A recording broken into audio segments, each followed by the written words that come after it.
नमस्कार, मी नीता. तरुण भारत संवादच्या आजच्या बातमीपत्रात आपलं स्वागत. सर्वप्रथम नजर टाकूया आजच्या टॉप 3 हेडलाईन्सवर. कोल्हापुरात आगीचा तांडव, राजेंद्र नगरमधील फुटवेअर दुकान जळून खाक, लाखो रुपयांचं नुकसान. कोल्हापूरच्या प्रशासनात मोठा फेरबदल, कोल्हापूरच्या कलेक्टरांसह आयुक्तांची तडकाफडकी बदली, नव्या नियुक्तीनं जिल्ह्यात खळबळ. महापालिकेत हाय व्होल्टेज ड्रामा, नगरसेवक आणि अभियंत्यांमध्ये खडाजंगी, महापौरांनी भर सभागृहात आयुक्तांना धरलं धारेवर. आता पाहूया ठळक बातम्यांचा सविस्तर आढावा. कोल्हापूरच्या राजेंद्र नगर परिसरात एका फुटवेअर दुकानाला भीषण आग लागल्याची धक्कादायक बातमी समोर येते. शॉर्ट सर्किटमुळे लागलेली ही आग इतकी भीषण होती की काही वेळातच संपूर्ण दुकान आगीच्या विळख्यात सापडलं.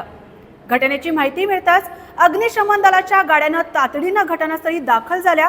सुमारे पाऊण तासांच्या अथक प्रयत्नानंतर आगीवर नियंत्रण मिळवण्यात यश आलं.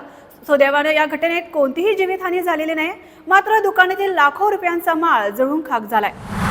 राज्याच्या प्रशासनात मोठा फेरबदल झाल्याचे चित्र पाहायला मिळतंय. एकाच वेळी 25 IAS अधिकाऱ्यांच्या बदल्या जाहीर झाल्या असून यात कोल्हापूरच्या 3 प्रमुख अधिकाऱ्यांचा समावेश आहे.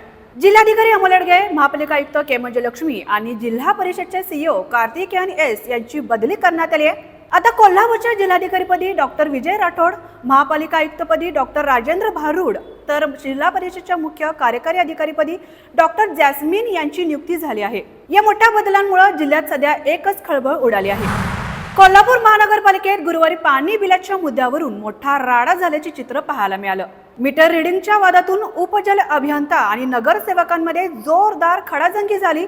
संतापलेल्या उपजल अभियंत्यांनी चक्क नगरसेवकांनाच एकेरी भाषेत सुनाल्याचा आरोप झाल्यानं सभागृहात वातावरण चांगलंच तापलं. सत्ताधारी आणि विरोधक या वादात एकत्र आले असून संबंधित अधिकाऱ्यांवर कारवाई झाल्याशिवाय कामकाज चालू देणार नाही असा पवित्रा घेतला. या प्रकरणाची गंभीर दखल घेत महापौर रुपाराणी निकम यांनीही आक्रमक भूमिका घेतली आणि आयुक्तांना सुनावत संबंधित अभियंत्यांवर तातडीनं कारवाई करण्याचे आदेश दिले. अखेर आयुक्तांच्या आश्वासनानंतर सभागृहातील गोंधळ थांबला आणि पुढच्या कामकाजाला सुरुवात झाली. कोल्हापुरात वळव्याच्या पावसानं दिलासा दिला खरा, पण राजाराम बंधाऱ्यावर मात्र एक विदारक चित्र समोर आले. बुधवारी झालेल्या जोरदार पावसानंतर नदीचं पाणी ओसडून वाहू लागलं, पण सोबतच वाहून आलेला कचऱ्याचा अक्षरशः डोंगर या बंधाऱ्यावर साचला आहे. धक्कादायक म्हणजे या कचऱ्यात तब्बल 70% प्रमाण हे प्लॅस्टिकचं आहे. महापालिकेने 21 कर्मचाऱ्यांसह JCBच्या मदतीनं हा कचरा उपसण्याचं काम युद्धपातळीवर पूर्ण केलं. या मोहिमेसाठी बंधाऱ्यांची वाहतूक काही काळ थांबवण्यात आली. पंचगंगेची अवस्था पाहून आता कोल्हापूरकरांमधून तीव्र संताप व्यक्त होतोय.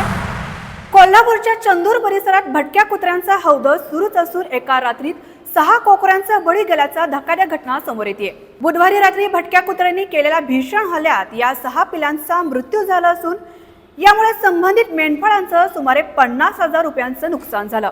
विशेष म्हणजे या परिसरात अशा प्रकारची ही 4थी घटना असल्यानं ग्रामस्थांमध्ये आता संतापाची लाट पसरली आहे. वारंवार होणाऱ्या हल्ल्यामुळे पशुपालक धास्तावले असून प्रशासनानं तातडीनं या कुत्र्यांचा बंदोबस्त करावा आणि नुकसानग्रस्तांना आर्थिक भरपाई द्यावी अशी आक्रमक मागणी आता ग्रामस्थांमधून व्यक्त होते. कागल तालुक्यातील साकेवानाळी परिसरात मध्यरात्री अवकाळी पावसानं जोरदार हजेरी लावली. रात्री 3च्या सुमारास विजांच्या कडकडासह झालेल्या पावसामुळे आंबा पिकांचं मोठं नुकसान झालं. सर्वात मोठी ओढाताण झाली ती उघड्यावर मुक्काम करणाऱ्या मेंढपाळ बांधवांची. अचानक आलेल्या पावसामुळे लहान कोकरे आणि जनावरांचं संरक्षण करताना मेंढपाळांची मोठी धावपळ उडाली. अंतरून पांघरून भिजल्यानं या कुटुंबांना भर पावसात रात्र जागून काढावी लागली असून निसर्गाच्या या लहरीपणाचा मोठा फटका या कष्टकरी वर्गाला बसला आहे. कलाविष्कारांचा नमुना ठरणाऱ्या रांगोळी अन फुलांच्या गालीच्या, जगमगाट करणारी विद्युत रोषणाई, नेत्रदीपक आतषबाजी, मंडळाकडून भाविकांना प्रसाद वाटप आणि ढोल ताशांचा दणदणाट अशा मंगलमय वातावरणात गुरुवारी रात्री कर्वे निवासनी आई अंबाबाईचा रथोत्सव साजरा करण्यात आला.